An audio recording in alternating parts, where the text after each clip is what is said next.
Welcome back to the Crypto Father channel. Today is the 12th of November. We're back in the dipping scale of things. On the dipping scale of things, the crypto market is retracing again. So today I'm going to go over a bunch of articles, look at the charts, look at the market. Stick around, stay with me, drop me a comment in the comment section below, smash up the like, subscribe to the channel, and let's get crack-a-lackin'. We're back to $3.5 trillion. Bitcoin dominance is at 57.7, ETH at 11.7. They're teetering about the same levels. There's always a bit of a variation of a few percentiles, but it's always about the same. Zcash has dumped massively, went down all the way from $700 down to $481 right now, 11% dump right now on this. Bitcoin's back down at $102,000, Ethereum at $3,400, Solana 157, Cardano at 56 cents, Litecoin $99. It was above 100, now it's back below 100 again. Monero 362. Toncoin 204, Polkadot 311, and how is Meowcoin? Meowcoin is going through a nice pumpage right now. Look at this, all the way to quadruple 076. So we had these ups and downs here, a bit of trading, and it's at 7, almost 8. It hit at 8, quadruple 08. Very nice to see. On the charts, Bitcoin has bounced off of this resistance here. So the channel that was formed by the Fibonacci retracement here at $106,000 and $100,000, that's where Bitcoin bounced off of. 106 resistance on the Fib and is presently gunning back down for 100,000. So this is the resistance Bitcoin is going to have to break through in order to make its moves upwards once more. Total alt supply is standing at $4.3 trillion. We were topped out at $1.77 trillion. Ethereum pulling a similar stunt. The bottom of the descending channel is proving to be a resistance. It hasn't really tapped that part yet, but that's where it seems to be stuck right now, between 3,300 and 3,600 levels. That's on Ethereum. Zcash had a massive pump all the way to $743 and right now is sitting at $485. Once again, just to remind you, anybody who's trading Zcash, that Zcash is right now, these are the highs of last time we saw Zcash at these prices was in 2018. Before that or after that 2021, but it didn't reach $700. So we're basically at the same price as we saw Zcash at in 2018, which is a massive amount of time ago. Like it's a really long time ago that we saw Zcash at these prices, and it hasn't even hit the all-time high just yet. So maybe there's still room for Zcash to go. Donald Trump announces that we're opening up the country. It should have never been closed. Not sure how it's been closed when they've got illegal immigrants coming in left and right and all that stuff, building borders. So I guess, I don't know, a bit of confusion there. Congratulations to you and to John and to everybody on a very big victory. We're opening up our country. Should have never been closed. Should have never been closed. It's interesting that a lot of hype goes in. Zcash pumps, so somebody's got to be buying tons of it, right, in order to make it pump. So who's buying it? Who's running the show? Because it's the same idea with Bitcoin and all the other cryptos, right? When you have enough people that combine together and all of a sudden start buying a certain coin, that coin pump, because that's what causes the pumps. But so it's got to be retail, or it's got to be something else. What does it have to be? Because you've got big institutions buying Bitcoin and building on Bitcoin, and yet Bitcoin is dumping. Bitcoin Wave 3 expansion targets 200,000 as sell side pressure fades. Analysts believe Bitcoin could be starting its Wave 3 expansion, and if it plays out according to previous instances, Bitcoin could reach the $200,000 to $240,000 range. The long-term structure remains bullish despite flat futures market activity in Q4. Yes, economic rebound and risk on sentiment may fuel Bitcoin's next rally. Van Lagen said that the corrective Wave 2 phase appears close to completion, with Wave 3 expansion on the horizon. Completion of the pattern could push Bitcoin price to $200,000 or $240,000. So we are about right here in this area. That would be the idea, right here. And so we're looking at a possible expansion all the way to 200. That's what he is saying. Van Lagen's step-like Elliott wave model suggests that Bitcoin formed a solid base before each major breakout. The same setup in 2019, 2023 preceded steep rally, suggesting that the current saw consolidation could be the launchpad for the next parabolic rally. Meanwhile, macroeconomic researcher Simonsten with explained that broader economic conditions could soon favor risk assets like Bitcoin. So all these predictor gurus are talking about a massive pump upcoming for Bitcoin. Sophie becomes first US bank to offer crypto trading with Bitcoin, Ethereum, Solana. Sophie launches Sophie Crypto, letting members trade Bitcoin, Ethereum, and Solana directly from FDIC-insured accounts. That's the bank. That's the reality. We're going to be able to trade crypto directly through our banks pretty soon. Once one is doing it, all the other ones are going to start doing it. Sophie Technologies, the Nasdaq-listed digital finance company, has entered a new chapter by launching Sophie Crypto, becoming the first federal chartered and FDIC-insured bank in the United States to provide crypto trading services directly to consumers. This development bridges the gap between traditional banking and digital assets, allowing members to manage their banking, investing, and cryptocurrency portfolios seamlessly within one platform. That's it, folks. That's all she wrote. And I know that there's a bit of Cardano. Binance is delisting Cardano. Unfortunately, Binance has officially announced that they're delisting Cardano. Here's the official letter that they announced from you found, folks. Dear fellow Binatians at Binance, we periodically review each digital assets we list, blah, blah, blah, blah. Based on our most recent reviews, we have decided to delist and cease trading on all spot trading pairs for the following tokens, and Cardano is one of them. Flamingo and Perpetual Protocol, no idea what they are, but Cardano is one of them. So that's a massive blow. That's a massive, massive blow for Cardano. It's not going to look good for Cardano now because Binance is the largest holder of Cardano, and it dipped further. Cardano dunked even further. It was worth nothing, now it's worth even less, if that's even possible.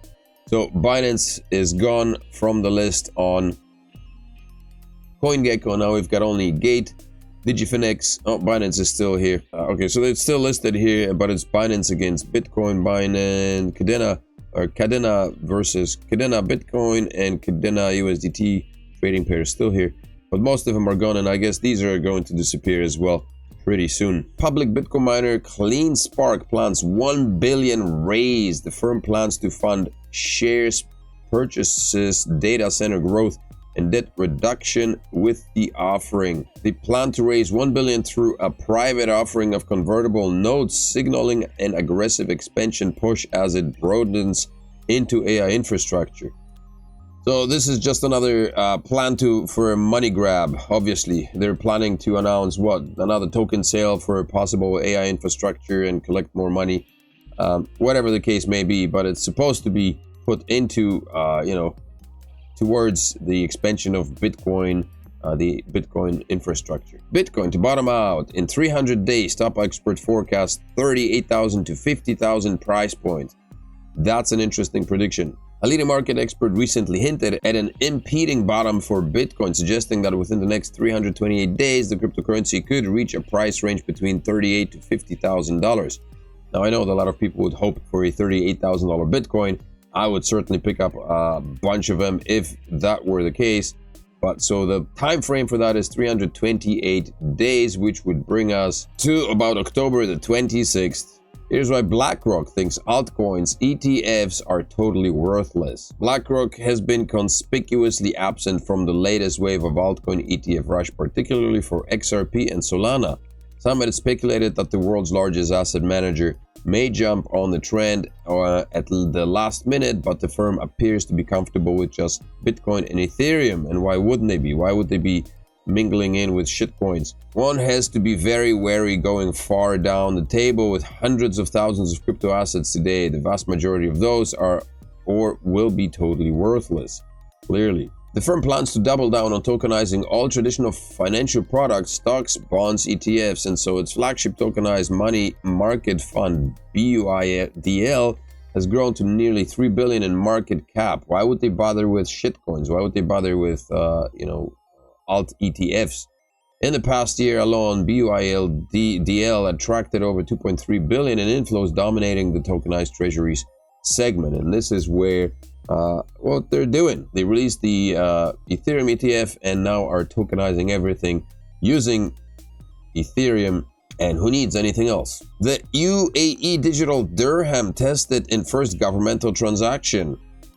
It's got to be important somewhere, right? I think. Transaction took less than 2 minutes. The dirham will be launched before the end of the year, and it also includes a digital wallet. So from now on, there will be a CBDC run in the Arab Emirates that people will be able to use. But this is the, I guess, the first official CBDC that has been launched in the United Arab Emirates. We were so fearful of the CBDCs, and they're here, and they're starting at the most crypto-friendly nation in the world. Ethereum sees first sustained validator exit since proof-of-work stake shift. Ethereum's validator count has slipped back to April 2024 levels, with exit queue wait times hitting new record highs. People are taking their ETH, cashing out, because the bear market is coming. Ethereum's daily active validator count has fallen about 10% since July to a level not seen since April 2024, according to data from Beacon Chain. After a steady rise to new highs, the recent decline would be the first one of its size since the network switched from proof of work to proof of stake consensus mechanism in September 2022. Tether recruits top traders for precious metals expansion. Tether is racking in. Tether is going to be a massive company. Tether hires 2 senior metal traders from HSBC for gold expansion. Recruitment indicates strategic move in precious metals trading. Potential impact on Tether Gold and broader markets unfold.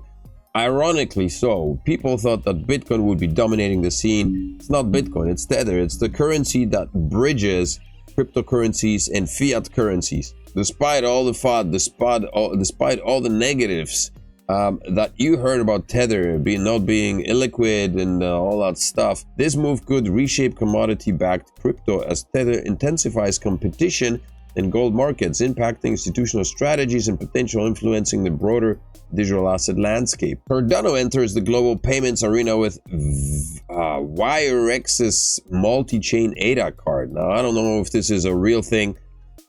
This looks swanky, of course. You know, AI and 3D designs are plenty. Cardano and WireX launch an ADA card supporting 685 plus crypto assets. Users can earn up to 8% cashback and access DeFi features, non-custodial and RAWA yield upgrades planned for 2025-26.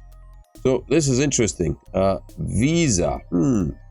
Cardano has taken a decisive step toward real-world utility with the launch of its first ever ADA card, developed in partnership with global fintech firm WireX and the blockchain's commercial arm Emergo. The card will be available for transactions across more than 130 countries. Through its integration with Visa, which unveiled its tokenized digital asset platform in 2024, the card allows users to make purchases and withdrawals anywhere Visa is accepted, supporting over 685 cryptocurrencies, including ADA, Bitcoin, and ETH, and stablecoins such as USDC. Built directly into the WireX app, the card brings together crypto and fiat functionalities in one platform.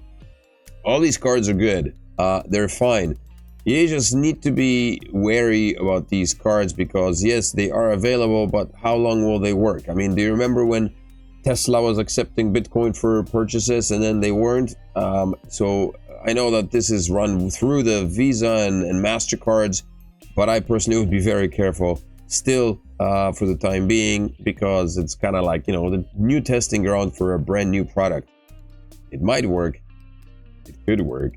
With up to 8% cashback on purchases and ATM access, the Cardano card aims to redefine how holders use crypto in everyday life. But I mean, all these things are being put in place that are going to make make life for crypto holders a lot easier, and are going to allow the use of crypto in everyday life. And this is an interesting bit, important somewhere, it's gotta be. China accuses US of state-sponsored hack in $13 billion Bitcoin seizure. China accuses the US of using state-sponsored hacking to seize $13 billion in Bitcoin from Chen Zi, the report reignites tensions in crypto and geopolitics. What the heck is this now all about? China's National Computer Virus Emergency Response Center has released, that's a mouthful, man, China's National Computer Virus Emergency Response Center, SVRC, man, that is a horrible acronym, has released a technical report claiming that the US Department of Justice used state-sponsored hacking techniques to seize more than 127,000 Bitcoin worth about 13.3 billion at the time of writing. From Cambodian businessman Chen Zi, the head of Prince Group. Okay, so this is relating to the Cambodian businessman who, Chen Zi, I don't know if that's a Chinese nationality, but why is China now accusing the USA? So this wouldn't be stolen from China, this would be taken from a scammer. According to whatever SVRC, these funds were stolen in 2020 from the Lubian mining pool, and the DOJ seizure operation bears all the hallmarks of a state-sponsored hacker group. On December 29, 2020, hackers breached the Lubian mining pool and stole 127,000 Bitcoin in just 2 hours. Every transaction had identical fees, a sign of an automated script. For nearly 4 years, the funds remained untouched. Chen Zi and his company published more than 1,500 blockchain messages asking for the return of the stolen coins, but received no reply. In June 2024, the funds suddenly became active and moved to new wallets. A report citing Arkham data suggests that the addresses were under US government control by October 2025. The DOJ formally indicted Chen Zi and announced the confiscation of Bitcoins allegedly tied to the 2020 hack. Apparently, governments are doing that thing. A similar situation with the Trade Ogre and Canadian RCMP seizing funds for no apparent reason other than because they could. Has Strategy purchased more Bitcoin? Could be. I'm going to save this one so that we have it for the next time. I'm going to check back tomorrow. That's it for today, peeps. Make sure to smash up the likes on this video, subscribe to the channel. Remember to pick up a copy of your Descent wallet. The ref links are below the video. You get a massive discount, $40 discount on this single copy. If you buy 2 of them, it's $119 discount on those, so that's huge. Also, don't forget to pick up a copy of Crypto and Millennials, because that's available and that's a good read for you. So do all those things and come back tomorrow on a Thursday. Have a fantastic hump day. Wednesday is upon us. Week halfway done. See you tomorrow. Hopefully my cold is getting better, man, because my nose is stuffed up right now. I can't breathe. I will see you tomorrow. Peace.